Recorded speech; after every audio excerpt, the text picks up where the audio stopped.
Yo, What's up? nothing, just, hanging out around the 111K. All-time high. Yeah, all-time high. And how you feeling? How you feeling? I feel great. I feel great. I think it's easy to get lured into staring at the price, and so you can see 109 and be like, ah, bummer, or 110 and be like, it's not good enough. Yeah. But think go back like a month and we were in the 70s, the 80s. How long were we at 84K? Remember that? And Yeah. now 112 is I saw a couple people posting 112. I didn't see that, but like 120, we're there, man. 120 and we're off to the races. Once we clear, I'm sure you see me doing a little bit of side work here in Slack in our Jippy Slack channel. Yeah. It's because I'm on Bitbo right now, looking at the price, and I realized that they ended up picking up the coverage for the AR game in Vegas. Nice. The beast catch. Yeah, that's gonna be good. Yeah, yes, dude. I just think that we have to enjoy the wins. We have to enjoy every little all-time high. I don't really care as much about like these. I mean, the psychological thresholds are really cool to break. Like 150, breaking 200K will be really cool. But like all the way from the previous all-time high to new all-time highs is just gravy. I mean, that's just fun. It So is. I think it's fine to enjoy it. And yeah, it's uh it's just getting started. I see a lot of people, a lot of people out there talking about this as 2017 vibes, that this is gonna melt some faces. And I think we're just in the beginning innings here. Yeah, so 2017 vibes would be what, like 220, 250 by end of year if we were to follow that course. Yeah. I think that's possible. It's you get less sats per dollar every time we go up. So it's like a beautiful, painful, kind of circumstance. Like, yeah, the bags are getting heavier, but I'm not done stacking sats. I still want Bitcoin, and it's harder to get. It's getting more scarce. Definitely. Well, 2017, it went from less than 1,000 and peaked at like 17. So Oof. that's actually I don't even want to north say of, it. we'd be north of a half mil. We'd be north, maybe, more than that. It's not crazy. It's not outlandish to say that. It should be a half a million. I mean, it should be over a million. The What people don't realize is what it is. And, Yeah, once everyone figures it out, and it's not going to just go to a million. I mean, it's going to exceed beyond that. And I think, goodness, what if this thing like just rips to 1.5 million and just doesn't stop? Goes up to 5 million, and you're talking like monster capital is just securing as much as possible, and we're just along for the ride. we're living very good lives at that point. Yeah, dude. It'd be like a Man. we'd be like hairs on an elephant's butt living in paradise. Like they're just so small. But there's only one, how many, I mean, when I try to think about how many millionaires there are, there's 55 million millionaires. There's not even one Bitcoin for every millionaire. There's not even a half a Bitcoin for every millionaire. How many There's Bitcoiners are there? How many Bitcoiners are there? Yeah. Not many. 50,000. Dude, so all of a sudden you're gonna like have, I guess not that many more millionaires, right? But at least 50,000 if you That's own true. one Bitcoin. Yeah. Yeah, that's true. You go from 50 million millionaires to 50,000 elite or whatever you want to call them, special people that bought Bitcoin. And there was an interesting graphic that came out. I think the White House put it out, or somebody political said 50 million Americans own Bitcoin. And if you look at the numbers on chain, we're talking dust. Yeah. Yes, people own Bitcoin, but it's dust. It's 1,000 sats. It's a few dollars. There aren't that many people with a significant portion. So I still think getting point one, getting 11 grand worth of Bitcoin, it still puts you like in the top 1%. 100%. No, 1%. Top 1%. The thing about time is like when we were talking about 2017, I went to look at the 5 year chart because in my mind, it's still like 2022, 2021. You're, And yeah. I'm like, holy shit, 5 years ago was 2020. So I had to go back way longer. But like it doesn't seem like I mean a lot happened between 2017 and now. And Oh, yeah. whether or not we experienced a 2017-esque bull run. Eventually, it's going to come to that, just on a different time frame. And like, yeah, it can feel sometimes like it's dragging on a little bit, but like when it's all said and done, I mean, not really, like Hmm. my life is much different between 2025 and 2017, that's for sure. But like, there's so much that happened within that time frame. So I guess the message is just like live your life, continue to improve in the areas that you want to improve, continue to like lead a spiritual life, find God, excel at work, maybe build your own business and stack along the way. And if you just focus on those good things, you focus on being good in your relationships and good in your relationship with God and good in your relationship with your work, then 5, 7 years is going to go by in a blink of an eye. And next thing you know, your net worth, all that hard work is going to pay off and you're going to experience an increase of 10 to 20x your net worth. And so then you can take some of that and then you can help your family, right? And help your church, invest more into your company or into other companies, whatever it is. But like find those things that you really love, that you really like once Bitcoin does run up like that, that you can enjoy the fruits of your labor and your patience. Yeah, well said. It's like Bitcoin's the safety net. It secures your future. And I'm that resonates with me what you said because there are sometimes I get so bored with Bitcoin that I have to remember it's not about the price. It's not about it has great features, but you have to live your life outside of Bitcoin. Bitcoin's there to support your future if you're willing to hold it, if you're able to hold it. So just let it do that. It's like the best insurance policy you can hold, and before long you're going to be able to cash it in and, like you said, do focus on what you really care about. That's right. That's It's right. happening though. I mean, it's happening right now. We're watching it. We're watching the bond market just collapse. We're watching interest rates, they're going to go up. We're going to have 10% mortgages, that's going to be the norm. I mean, total financial repression. And I saw one headline about um, the Fed printing $40 trillion dollars. Can you imagine if they printed 40 trillion? They printed 6 trillion over the last 5 years and house prices doubled. Now, the headline could have just been like clickbait or something, but they have to print one way or the other. And if they do that, like hold on to your butts. Bitcoin's going beyond the moon. We're gonna go check out Pluto. I couldn't imagine being short Bitcoin. I mean, I couldn't, I see on X so many people out there that are like, why would I own something that's a Ponzi scheme? Why would I own something that's not real? Like, dude, like do yourself a favor. Do yourself a favor and actually just spend a little bit of time. Listen to one podcast, read one book, right? Challenge your assumptions. Challenge yourself. And I it's just so hilarious to see this level of I think a lot of it's cope, right? You didn't buy it, right? And so you just want to kind of shut it out and deny it. But some people are just stupid and lazy.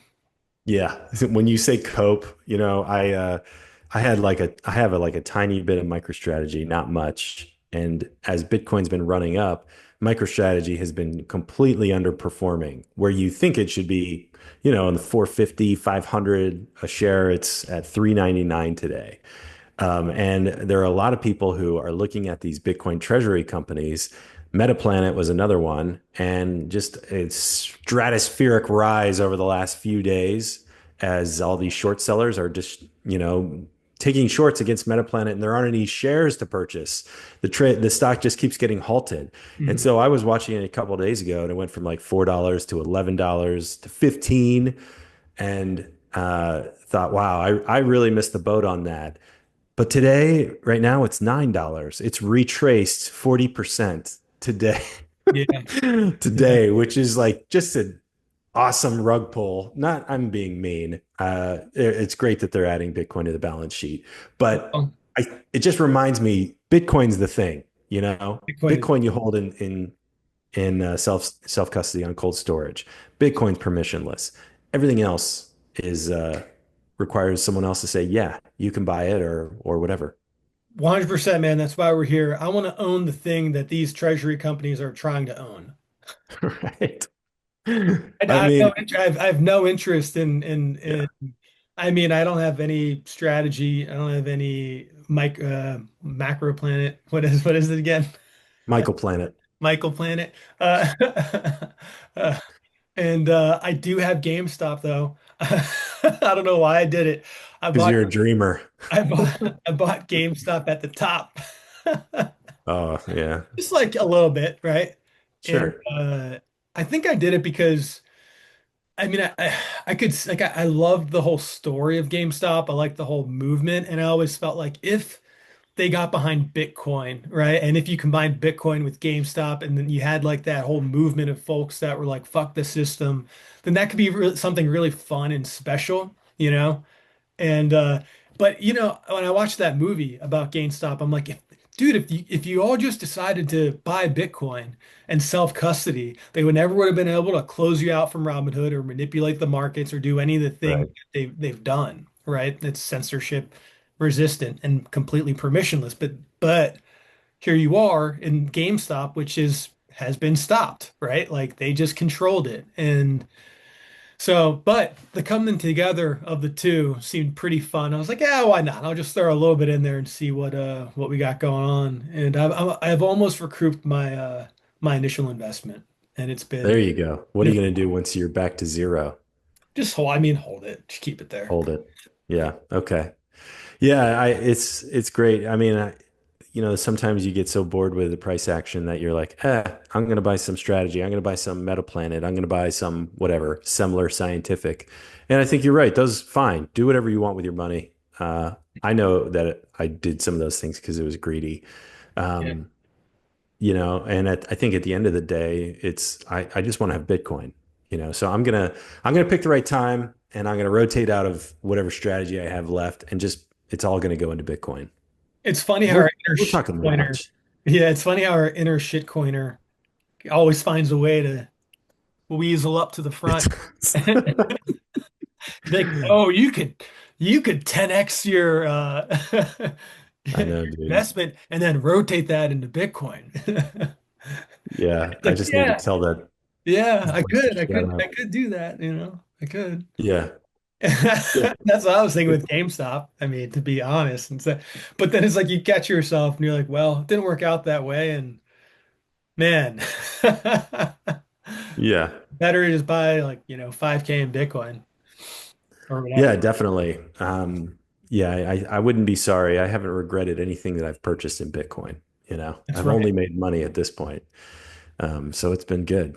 You never regret the downswings in Bitcoin. Like you don't ever regret buying Bitcoin at 100K and it going to 80K or 70K. You know, you just Yeah. don't regret that if you're an actual Bitcoiner. You do regret, buying GameStop and then it, devaluing by 50%, or 100%. Um, yeah, and so I think that's the difference there. Like that kind of is like your North Star, your compass for what you do with your savings. Yeah. The other thing is like you can look at other people posting and it's very easy to be disillusioned or compare yourself. I have no idea who the people are in these, whether it's a specific chat group or whatever on X or something.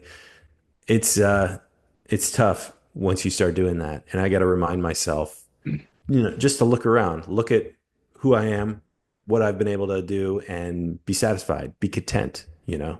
And I just don't think we're going to have to wait much longer Once Bitcoin does do what we think it's going to do, it's not going to matter what you paid for it. Yeah, yeah. Well, things are timing up nicely.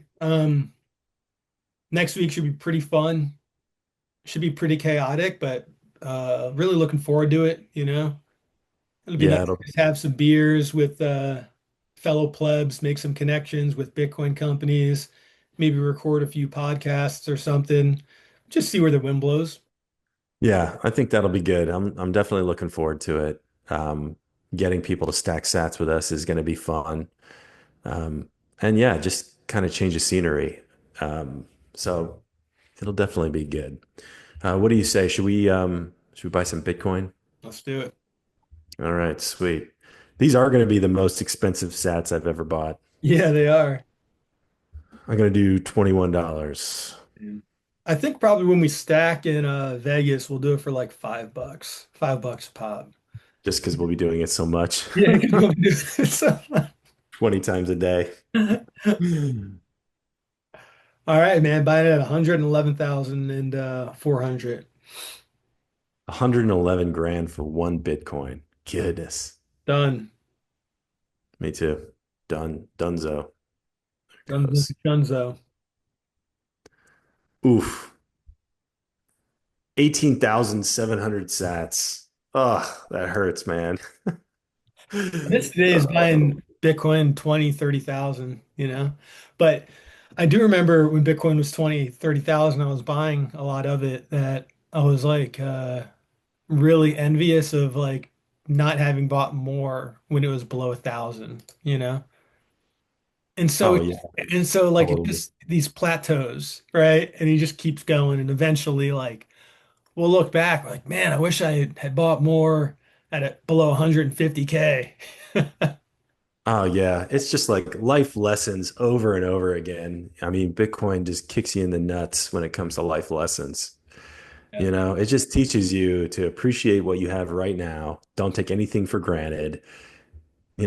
Get as much as you can, put it away for as long as possible. Don't move it, don't touch it, and then just relax, and go live your life.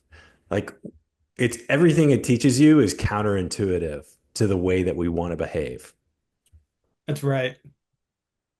It's That's right. painful. It's I'm an unwilling pleb, but but no, it's been good. One last thing here. It is Bitcoin Pizza Day, but I learned something. The guy, Laszlo, is much more than just the Bitcoin pizza guy. He actually created the first Mac OS implementation of Bitcoin and the first GPU miner.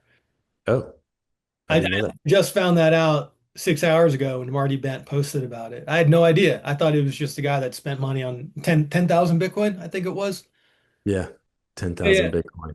And so, I mean, the guy's doing fine. He spent 10K on Bitcoin, but he's assuredly has a lot more Bitcoin, you know? That's Um, kind of what I figured. Like yeah. he's fine with it. There is a scammer, as there are always going to be scammers out there. And there's someone impersonating him saying, "Oh, I lost all this money with the Bitcoin purchase of pizza, you know, just donate to me, please, if you have any." And he's gotten a quarter of a Bitcoin, the scammer. A quarter of a Bitcoin? Goodness. People are creative in the worst ways. They are. Dude, Oh, I mean, oh, no. there was this scam going around. There was this New York Post reporter, and so they were messaging from the New York Post X account, which has like more than 1 million followers, and they were DMing a couple of my clients, like, "Hey, we'd love to do a feature on you. Like, here's some questions we'd like to ask," and they were like very smart questions. And then like, "Here's our Telegram," and it was like the actual Telegram. Oh, And and the yeah, like I don't know how so that the hackers must have actually taken control of the Twitter wow. account and taken control of the Telegram without them knowing or something. Oh, And my goodness. it was like very legitimate. And I only caught it because I was like, well, it's kind of a little fishy, one, that like the New York Post be reaching out to like a few different of my clients. Like, what are the odds that Mhm. that would happen? And then I ended up like finding. they slipped up and like shared something that was like slightly off, like an email address or something with like an extra period or whatever. And I was like, oh, they must have lost account access to like the email and then like created a new one to try and get us to go over there. And I was like, we're off. Oh my goodness. And I got close though. Yeah. I mean, so Potential disaster. and so I think the plan is like, and someone posted about this on Twitter that's like a founder of a tech company, pretty substantial. And he said that he did the call, went on the interview. None of them were cameras on, but they asked really smart questions and their names aligned with the names that would be at the New York Post and did the whole interview. And then asked to if he could share his screen. Mm. And they sent him like a link to be able to do that. And then they ended up stealing some funds from him. Yeah, that's how you do it. Yeah. I heard They're that like, walk story us too. through your platform. Can you give us a demo of your platform after they've asked them all those smart questions? And they were Right. all English speaking, no accents, nothing like that. I mean, so you Dude. Oof. probably are a group of like industry professionals, right? That kind of get it and can speak Hmm. the language. Right. And probably the same kind of person that's doing the Coinbase hack sort of thing where, your information's leaked and they call you and their Coinbase support. And, I've heard multiple conversations, of the questions they ask. And it's a very sophisticated. What's going to be interesting is once AI gets to the point where you have deep fakes, and so you Yeah. can actually spoof someone's image and likeness on camera and Right. voice and everything, and that's really going to be the scary thing. So Bitcoin does actually need some type of like safeguard, and there's some things that are out there that I'm always surprised and just like really impressed about, like the really smart Bitcoiners that are thinking like 10 years ahead, that are Yeah. creating companies and products and services to like counteract the AI scams and stuff like that. And so there's one out there called Branta, which is doing some really cool stuff. But anyway, yeah, it's gonna get to, I guess that the point is just don't trust anyone. And don't actually, sometimes it's hard to verify. So don't trust and don't verify. Yeah. Fuck it. Yeah, totally. And to kind of bridge on that, I heard a story and I don't have it pulled up, but there was an artist who had been able to accrue 16 Bitcoin. And so he's, close to $2 million. And he got a call from somebody. It was an exchange or somebody, and they were calling. I think it might have been the hardware wallet, and they knew it was from the Coinbase hack. Now that I'm remembering, Yeah. they knew everything about how much he had purchased, where he had stored it, when he had sent it, and they convinced him to enter his seed words onto their website.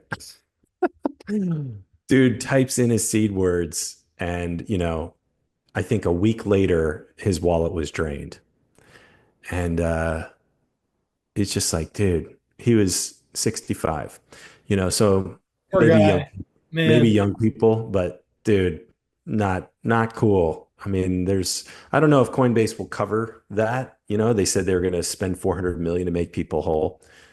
That's one guy that needs to be made whole. I would think so because it's so high profile that from a PR standpoint, you're better off making that one person whole and then like not making other Yeah, people's whole if it comes down to it, right? thousands of others. Yeah, Yeah, not it's others that had less that didn't get reported in the news, just from a PR standpoint, it's good. yeah. I mean, speaking of PR, Coinbase was brought into the S&P 500 the same week that hack occurred. Like, how do you navigate that? I mean, super high profile and then just completely shit the bed the same week. Seriously. Yeah, What a mess. faster. All right, man. I don't know. I got nothing else. What about you? Yeah, dude, I'm enjoying the price action, I think I don't know, maybe we'll go down a little bit, but I feel like the macro environment is so crazy that people are rushing into Bitcoin as a safety net. Yeah, I mean, you tweeted it last night, like it's hard to fall asleep with this price action. I was right there with you. I was like, dude, Yeah. get my eyes open. It's almost 7 p.m. I happened to like wake up. I can't remember what time it was, but yeah. Starting to get a little loopy. Yeah. Like, what am I seeing? Goodness. Yeah. It's All right, crazy. man. Well, listen, I guess I'll see you in Vegas, huh? Yeah, dude. See you Tuesday. See you Tuesday, brother. All right, man. Take All right, care. later.